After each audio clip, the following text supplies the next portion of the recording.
তারা মুক্তি পর্যন্ত তুচ্ছ ভাবে। সাধু সঙ্গের এইটি অনুভব, বিশেষ অনুভব। একটা মাছি যেমন গরুরের মার্গ অনুসরণই করতে পারে না, তেমনি সাধারণ জীব কল্পনাতেও আনতে পারে না ভগবৎ সুখটি কেমন।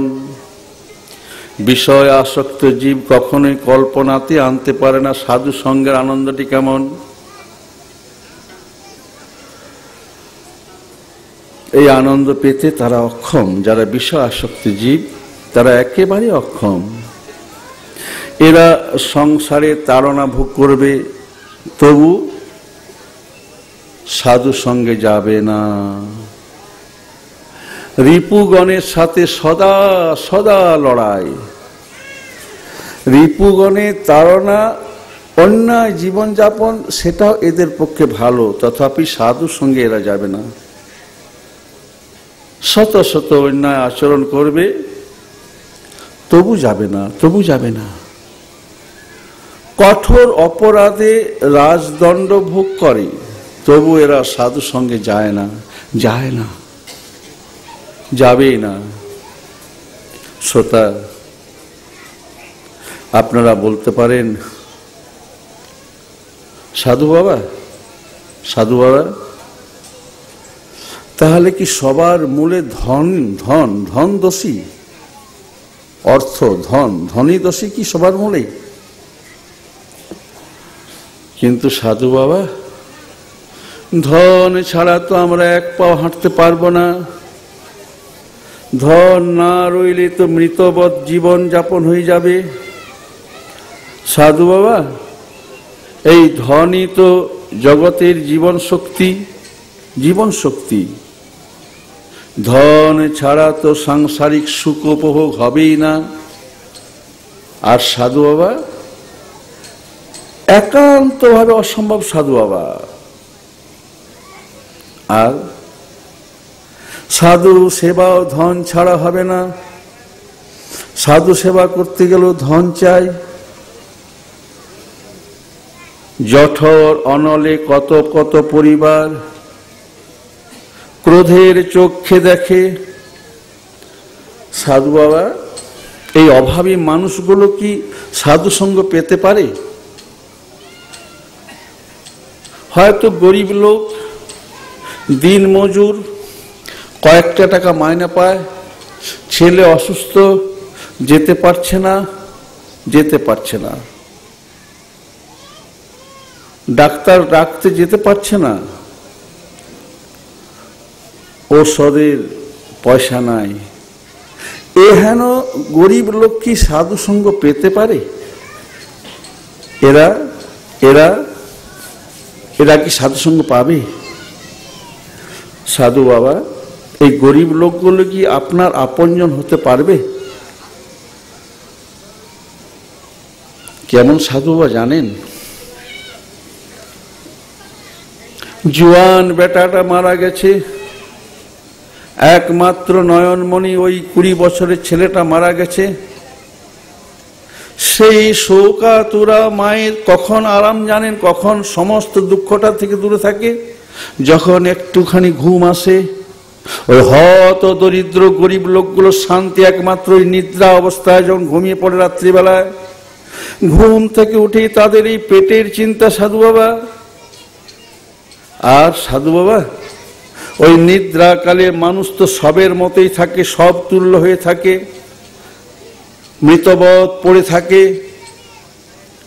জাগলে পরেই তাদের জঠর জ্বালা। এরা কি সাধু সঙ্গ পাবে? সাধু বাবা, আপনি তো বলেছেন কালকে সর্বশ্রেষ্ঠ সুখটা সাধু সঙ্গে আছে, এই গরিবগুলো পাবে? আবার আমরা দেখি এই বর্ধমানের বুকে ধন মদে মত্ত কতজন আছে তার ঠিক নেই।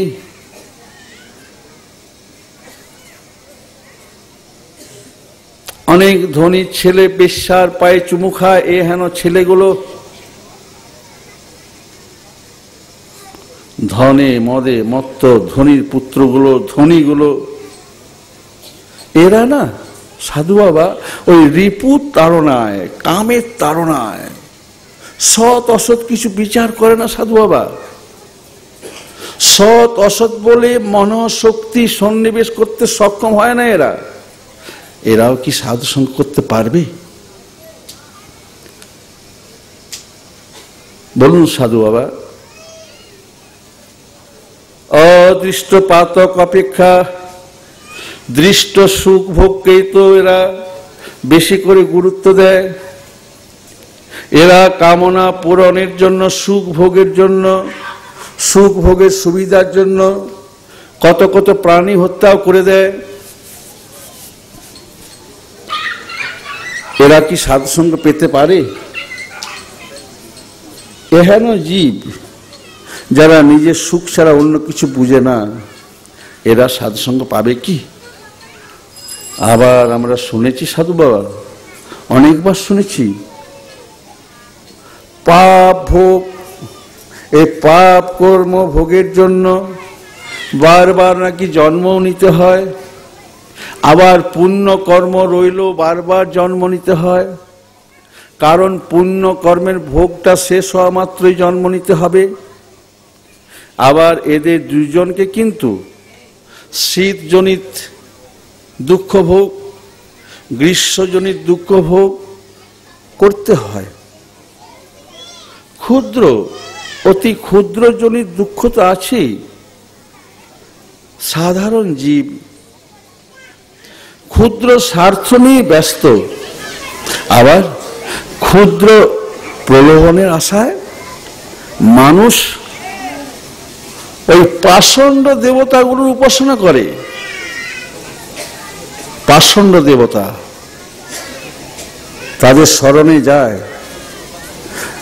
এই আচরণীয় জীবন বিনশ্বর জীবন, বিনশ্বর জীবন সাধু বাবা।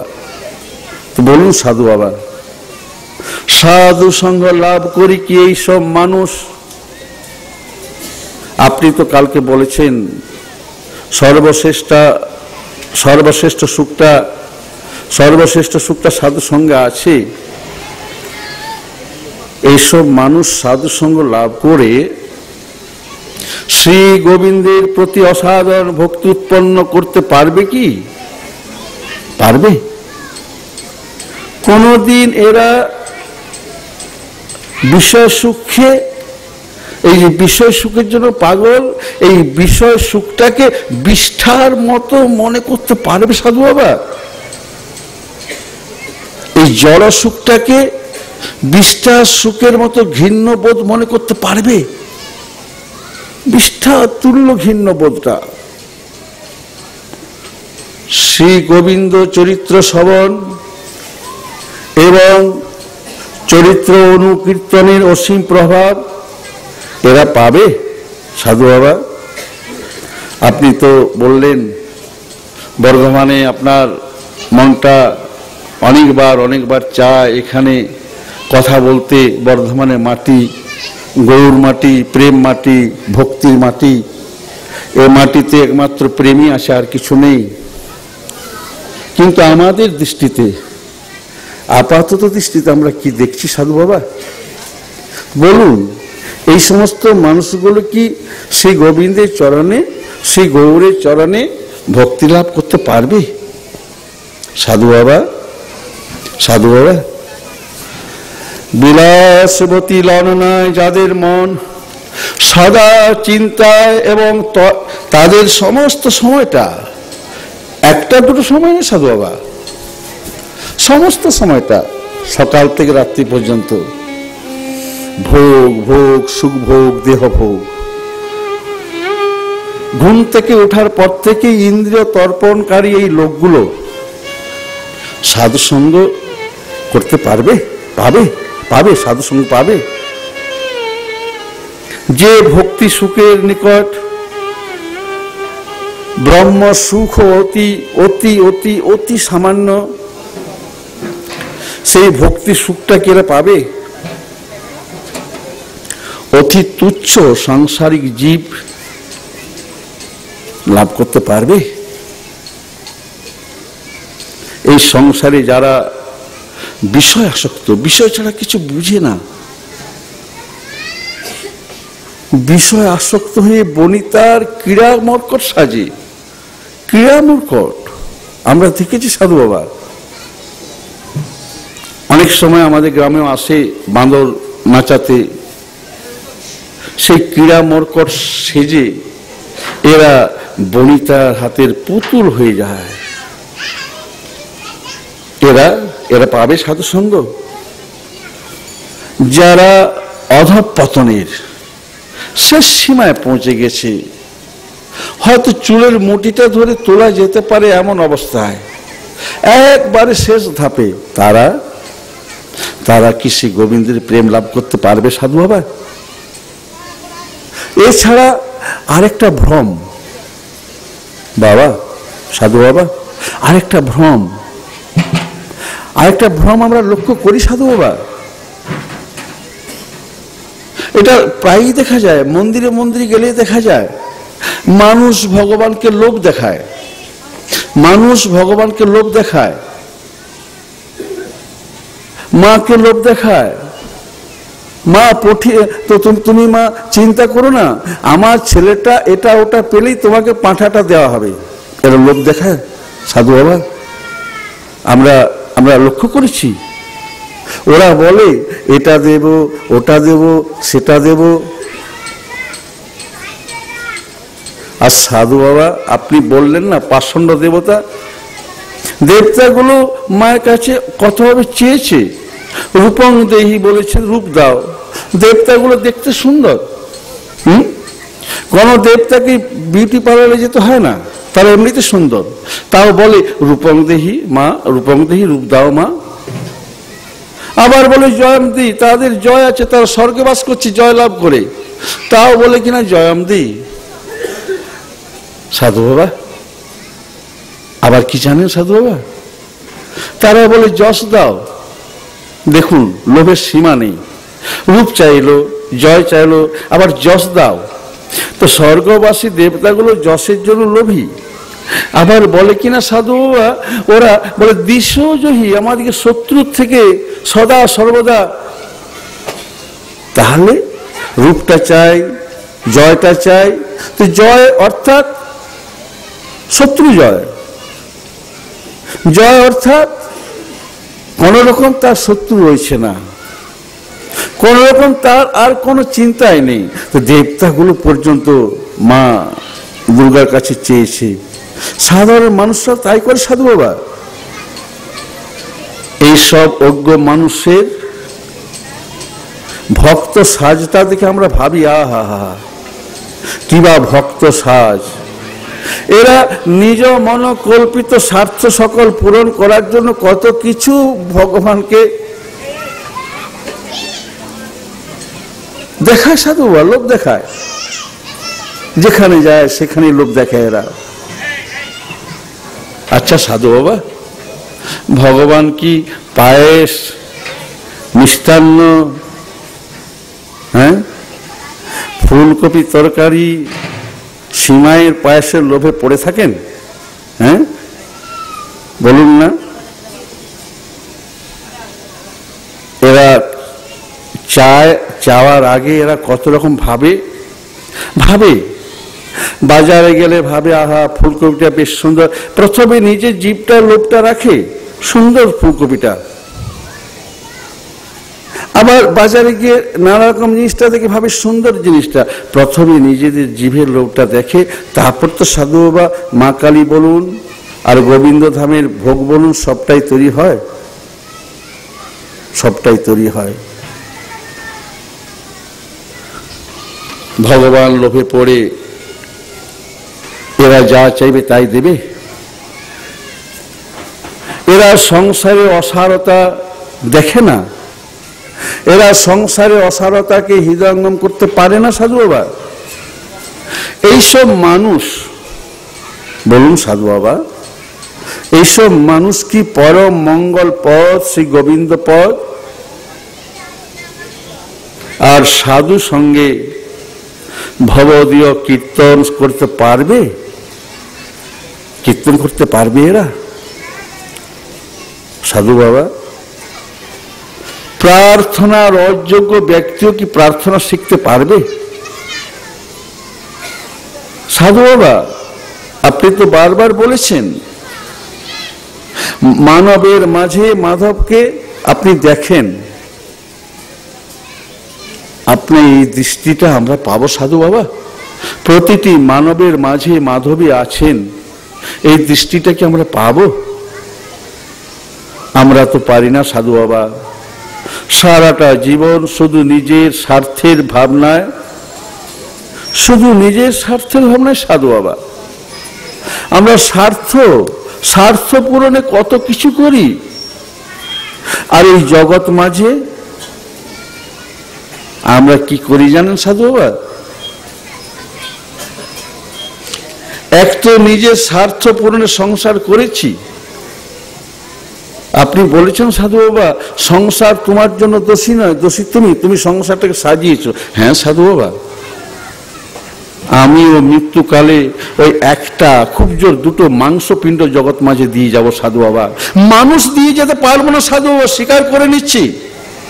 আমি আমার ছেলেকে আমার মেয়েকে মানুষ তৈরি করতে পারিনি, মাত্র দুটো মাংসপিণ্ডের মতন সাজিয়ে দিয়ে গেলাম জগতে সাধু বাবা। আমিও কি পারবো সাধুর সঙ্গে জীবনের শেষ বেলায় একবার গোবিন্দ চরণ পাবার লালসা বাড়াতে, গোবিন্দ চরণ পাওয়ার একটা উৎকণ্ঠা? সাধু বাবা,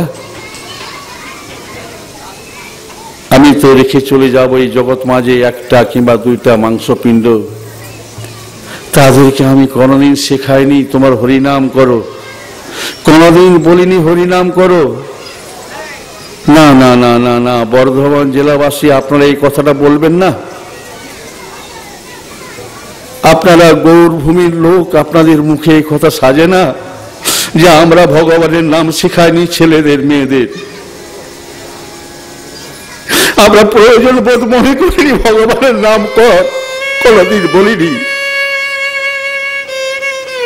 আপনারা বলবেন না সময় পাইনি সাধু বাবা।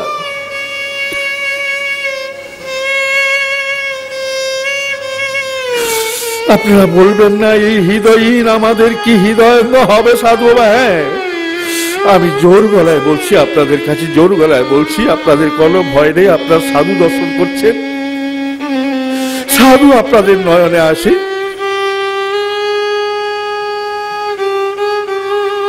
আপনাদের প্রার্থনা শ্রীকৃষ্ণ শুনবেন শুনবেন শুনবেন শুনবেন। আপনারা সহজ মনে সরল মনে শোনার জন্য বলবেন, গোবিন্দকে বলবেন শোনার জন্য। গোবিন্দকে বলার জন্য কোনো মন্ত্র, কোনো পুরোহিত, কোনো পূজারী, কোনো ব্রাহ্মণ কিচ্ছু লাগে না শ্রোতা।